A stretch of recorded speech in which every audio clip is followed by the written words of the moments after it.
हम करते हैं, थोड़ी सी लॉन्ग टर्म की बात करते हैं। एमके इन्वेस्टमेंट मैनेजर्स के सीईओ मनीष सुंथालिया जुड़े हैं हमारे साथ। उनसे समझते हैं कि मौजूदा बाजार में उनकी क्या रणनीति है।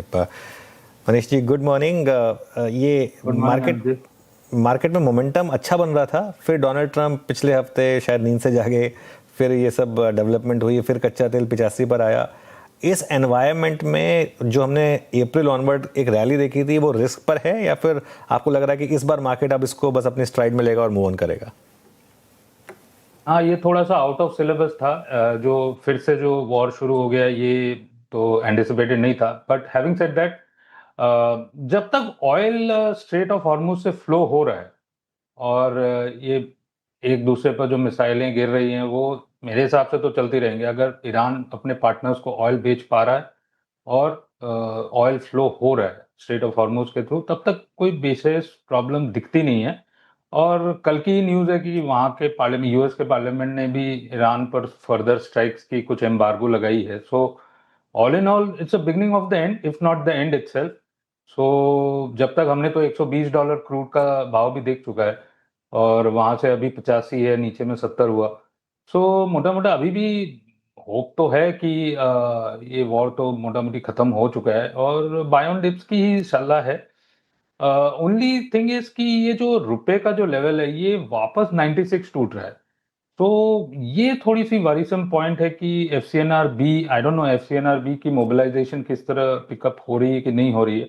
बट ये अजम्पशन में जरूर है कि 30th ऑफ सितंबर तक हमारे पास 50-60 बिलियन डॉलर आ जानी चाहिए। और अगर वो होता है तो करेंसी थोड़ा स्ट्रांग होना चाहिए, जो कि आज की डेट में दिख नहीं रहा है और क्रूड अभी भी $90 के नीचे है। सो ये एक benefit of doubt market economic point of view से दे रहा है और इसीलिए अभी भी होप तो यही है कि मार्केट सुधर जाएगा और आने वाले दिनों में ऊपर ही जाना चाहिए। ओके, आने वाले दिनों में ऊपर ही जाना चाहिए।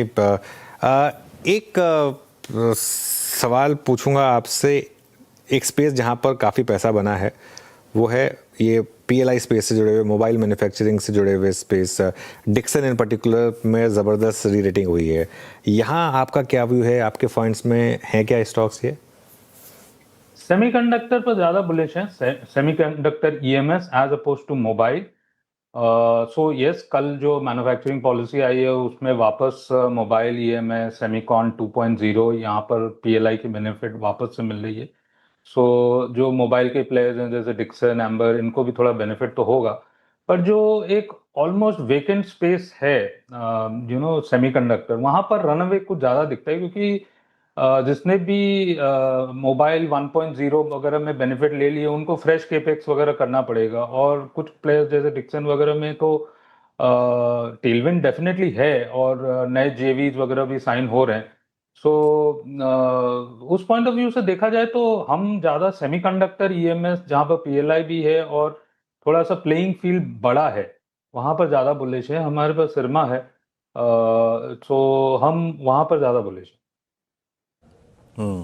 मनीष जी नमस्कार, वीरेंद्र बोल रहा हूँ। ये आईटी के नंबर्स मोर और लेस आए हैं अब तक, आपको क्या सेंस मिल रहा है उसमें? एटलीस्ट ये नंबर ये कहने में आपको प्रेरित कर रहे हैं कि वी हैव सीन वर्स्ट, और जब जब ग्लोबल एआई या फिर चिप स्टॉक्स की रैली कोलैप्स हो रही है, हम उसका एक एडवांटेज लेने में सक्षम भी हैं। मोस्ट स्पेशली टीसीएस के नंबर्स में जिस प्रकार का एआई कंट्रीब्यूशन रहा रेवेन्यू का, उसको देख के आपको सेंस क्या मिल रहा है आईटी पर? आपकी कॉल क्या है इस वक्त आईटी पे? आईटी मोटा मोटी बॉटम हो चुका है, बहुत ज़्यादा मंदी हो गई है बहुत शॉर्ट पीरियड में। इतनी कोई डूम्सडे सिनेरियो दिखती नहीं है आईटी स्पेस में जिस तरह पोर्ट्रे की जा रही है। और अब तो स्पेस एक्स भी आईपीओ प्राइस के नीचे है, तो वो यूफोरिया भी कूल ऑफ हो रहा है। चिप स्टॉक्स भी डाउन है। जो एंटी एआई प्ले में अगर इंडिया बेनिफिशियरी है, तो आईटी स्टॉक्स फर्स्ट बेनिफिशियरी होने चाहिए। और जो नंबर्स हमने हमने देखा है, उसमें कहीं भी मंदी की कोई स्कोप दिखती नहीं है from the point of view of the valuation. अब ये ठीक है कि यहाँ से अगर 20-30% बढ़ जाए तो लॉन्ग टर्म इन्वेस्टमेंट थीसिस क्या अभी भी वैसा ही रहेगा जैसे एक साल पहले था? May be not.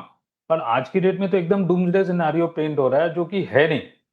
और सेकंड ऑर्डर यूज्ड केसेस वगैरह जब हमारे एप्लीकेशन वगैरह एआई में बनेंगे एंटरप्राइजेस पॉइंट ऑफ व्यू से, तो वो हमारी कंपनियां तो सामने आएगी। और टीसीएस के रिजल्ट्स बोल लीजिए या एचसीएल टेक के नंबर्स जो भी आप बोल लीजिए, हिसाब से तो ठीक ठाक ही है, कोई खराब नहीं है नंबर्स आज की डेट में जो भी है। और एआई रेवेन्यू कंपोनेंट पूरे टर्नओवर में बढ़ ही रहा है। तो रिस्क टू रिवॉर्ड काफी फेवरेबल है आईटी के स्पेस में। अब 30% यहाँ से ऊपर चले जाए तब बात अलग होगी, पर आज की डेट में तो वैल्यू है। मनीष जी ने आज ऐसा शब्द इस्तेमाल किया, आईटी के परिप्रेक्ष्य में डूम्सडे, है ना।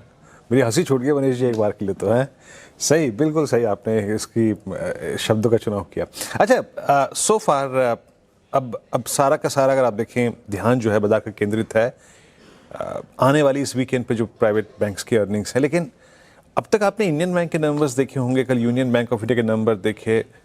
लास्ट क्वार्टर में जाते जाते एसबीआई एक शॉकर ऐसा देखे गया था कि सबका पीएसयू बैंक्स को लेकर मन खराब हो गया था, और देन क्रूड की ये स्टोरी। तो पीएसयू बैंक्स ने इस पूरे 3 महीने के 2 महीने के फेज को अंडर परफॉर्म किया। आपका टेक पीएसयूज पे क्या है इस बार, और इस बार के नंबर्स जो 2 आए उसको देखते हुए लग क्या रहा है आपको? देखिए, इस बार पीएसयू बैंक्स में क्या है कि लास्ट 1-2 साल में हमने देखी है कि नॉन ऑपरेटिंग इनकम जैसे कि रिकवरीज हो गए, राइट बैक्स हो गए, प्रोविजंस है, वो नेट प्रॉफिट में काफी बड़ा कंपोनेंट था। मोटा मोटी आप ये देख लीजिए 45-50% का कंपोनेंट रिकवरीज वगैरह से था। वो एस्पेक्ट अब आने वाले दिनों में नहीं दिखेगा। एसेट क्वालिटी अभी भी कोई डिटेरियोरेट नहीं हुई है, बट आपकी जो नॉमिनल आपकी जो टॉप लाइन ग्रोथ है, बेसिकली योर एनआईआई ग्रोथ, वो लास्ट ईयर के जो बेस हैं उनके कंपैरिजन में मतलब हाई बेस पर नंबर्स रिपोर्ट होंगे।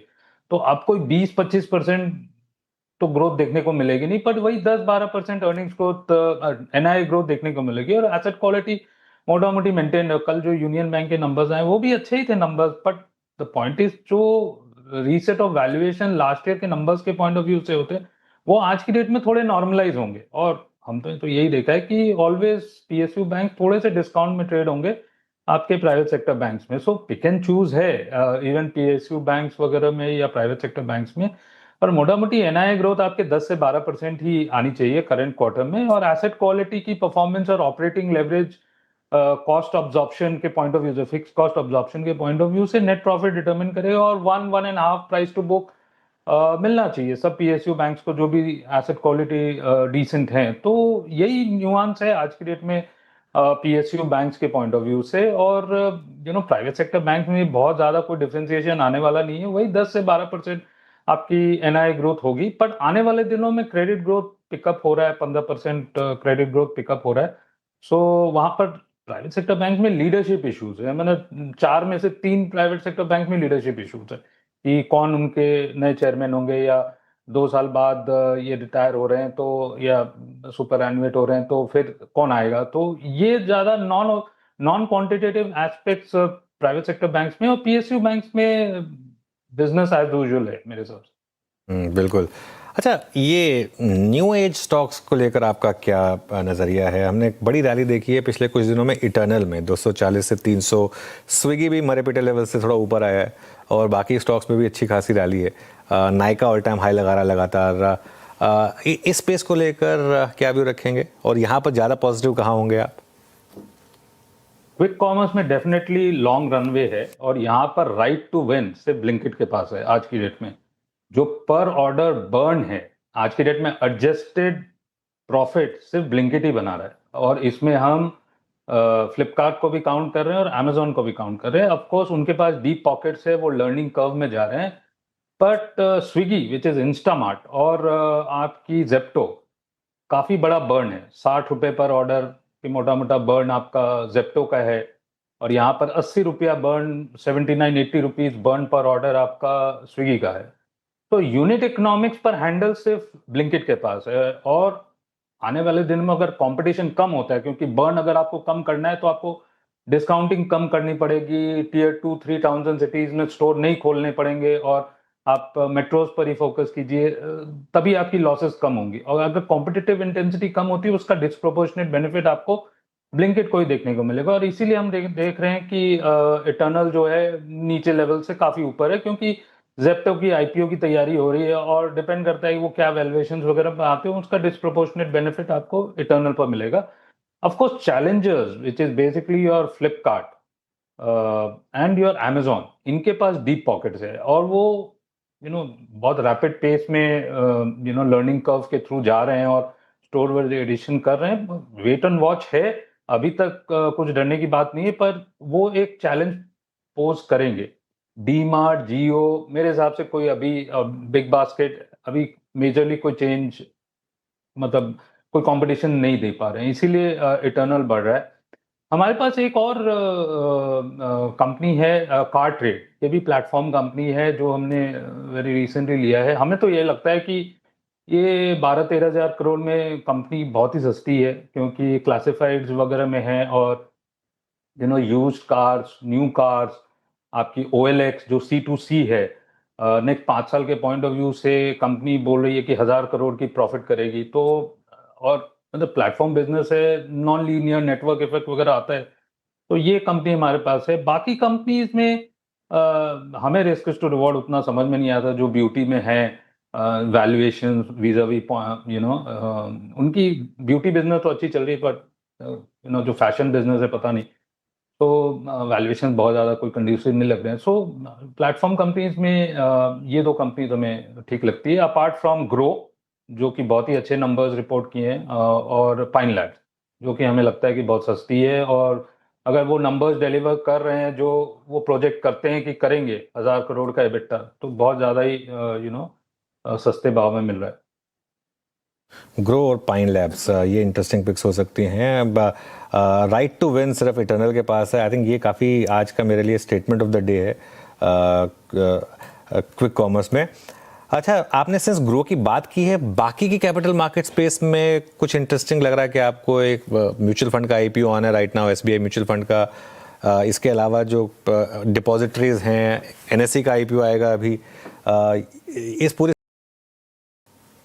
बहुत पॉजिटिव है, कैपिटल मार्केट्स के पॉइंट ऑफ व्यू से बहुत पॉजिटिव है, क्योंकि ये इंटरमीडिएशन बिजनेस बहुत अच्छी बिजनेस होती है, जहां पर आपकी कैपिटल इंटेंसिटी काफी कम है, और penetration capital markets across the platform, wealth management बोल लीजिए, हमें फॉरेनर्स तो वेल्थ मैनेजमेंट स्पेस को मोर और लेस वेकेट ही कर चुके हैं। तो अगर टोटल वेल्थ कंट्री में बढ़ेगी नेक्स्ट 5-10 साल में, जो जितना बड़ा है वो और बड़ा हो जाएगा, क्योंकि जो फिक्स्ड कॉस्ट अब्जॉर्प्शन है, और फिक्स्ड कॉस्ट बहुत ही कम होती है, मतलब 30% रेवेन्यू की फिक्स्ड कॉस्ट होती है, और टॉप लाइन तो ग्रो हो रहा है क्योंकि AUM ग्रो हो रहा है। सो वेल्थ मैनेजमेंट एक्सचेंजेस तो डुओपोली है, या तो BSE रहेगा या NSE रहेगा, बाकी एक्सचेंजेस में तो कुछ है नहीं।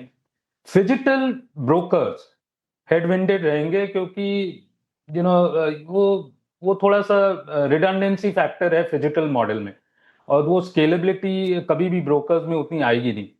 और बाकी डिपॉजिटरीज हैं, अगेन डुओपोली है, कैपिटल इश्यूज बढ़ेंगे, और वाइडर प्लेटफॉर्म इशूअर फीस वगैरह। तो ये सब स्टॉक्स जैसे इंटरमीडिएशन बिजनेसेस में ROE थोड़ा ऊपर नीचे, आपका के फिनटेक का बोल लीजिए, या CDSL के नंबर्स ऊपर नीचे होंगे क्वार्टर ऑन क्वार्टर, पर लॉन्ग टर्म ट्रेजेक्ट्री मोटा मोटी 18-20% की ग्रोथ आएगी, और ROE ऊपर जाएंगे, और पे आउट बेटर रहेगा। तो capital market point of view से नेक्स्ट 2-3 ईयर्स काफी स्ट्रांग लगते हैं। ओके, चलिए मनीष जी, बहुत बहुत शुक्रिया। बढ़िया लगा आपसे बात करके, और जो आपने स्पेशली स्टॉक स्पेसिफिक व्यूज़ दिए, और जो आपने दलीलें दी काफ़ी अच्छी लगी। थैंक यू सो मच आज हमारे साथ जुड़ने के लिए।